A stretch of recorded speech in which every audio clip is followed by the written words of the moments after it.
On today's episode, Dreamliners scrapped. The commercial aviation business is broken. Today's episode is brought to you by engineering.com, a globally trusted source for engineering content. Check out this and many other exclusive videos for the engineering professional found only on engineering.com TV today. Now, Warren Buffett knows how to make money. He's made a lot of it over the years.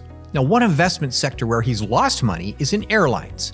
In 2001, he famously said, "If capitalists had been present at Kitty Hawk when the Wright brothers' plane first took off, they should have shot it down." Now, airlines have always been a lousy investment.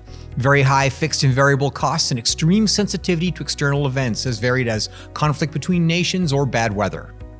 Now, engineers can't do anything about the latter, but in terms of the former, in commercial airplanes at least, the major airframers and engine makers appear to have found a way to ensure that airlines remain unprofitable for the foreseeable future. Now, a major variable cost for airlines is fuel, and the drive for more fuel-efficient airliners spurred the creation of a technological marvel like Boeing's 787 Dreamliner. Now, the composite airframe is the technology of the future, and incredibly, two Dreamliners, barely 10 years old, are being scrapped by Eirtrade in Prestwick, Scotland. Now, why cut up expensive high-technology aircraft that are only one-third through their expected life? Because in the upside-down economics of commercial aviation, they're worth more dead than alive. Even before supply chains were damaged by COVID, parts shortages were a factor leading to an upside-down world where the value of many perfectly functioning high-technology aircraft is less than the value of the component parts sold as spares. We've seen a similar phenomenon in the past with the giant Airbus A380, when market economics reduced the demand for very high-capacity aircraft, but the Dreamliner is just the right size for modern operations, as a twin-aisle, twin-engine aircraft. Now, there are a number of reasons why a midlife aircraft might be scrapped, from a general industry downturn to specifics of the airframe itself. Japan Airlines, for example, used to order a very special short-range, high-density 747 from Boeing. Australia's Qantas needed the opposite, specializing in very long-range aircraft.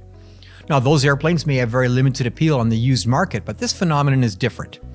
Margins are so tight in commercial aviation that downtime is completely unacceptable, and if a $200 million Dreamliner languishes in a hangar because of a bad air conditioning pack or a flap actuator or an APU, there will be considerable incentive to pay top dollar to get spare parts fast. Basically, the airplanes are so expensive and the margins in airline operations so thin that any appreciable supply chain MRO breakdown makes cannibalizing perfectly good airplanes a moneymaker.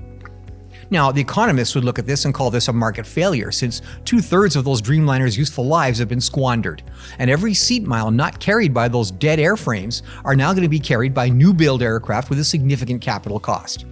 But it's as if the airline industry operates on monopoly money, with revolving credit facilities handling staggering amounts of money to renew fleets, chasing every dollar of operating efficiency. Now, economically, someone has to pay for the value lost in those two 787s. It will, of course, be us.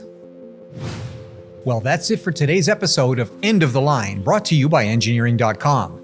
For our deeper engineering series, visit engineering.com TV for exclusive shows like Manufacturing the Future, Designing the Future, and the Engineering Roundtable, not found on our YouTube channel. The links are in the description below. Thanks for watching.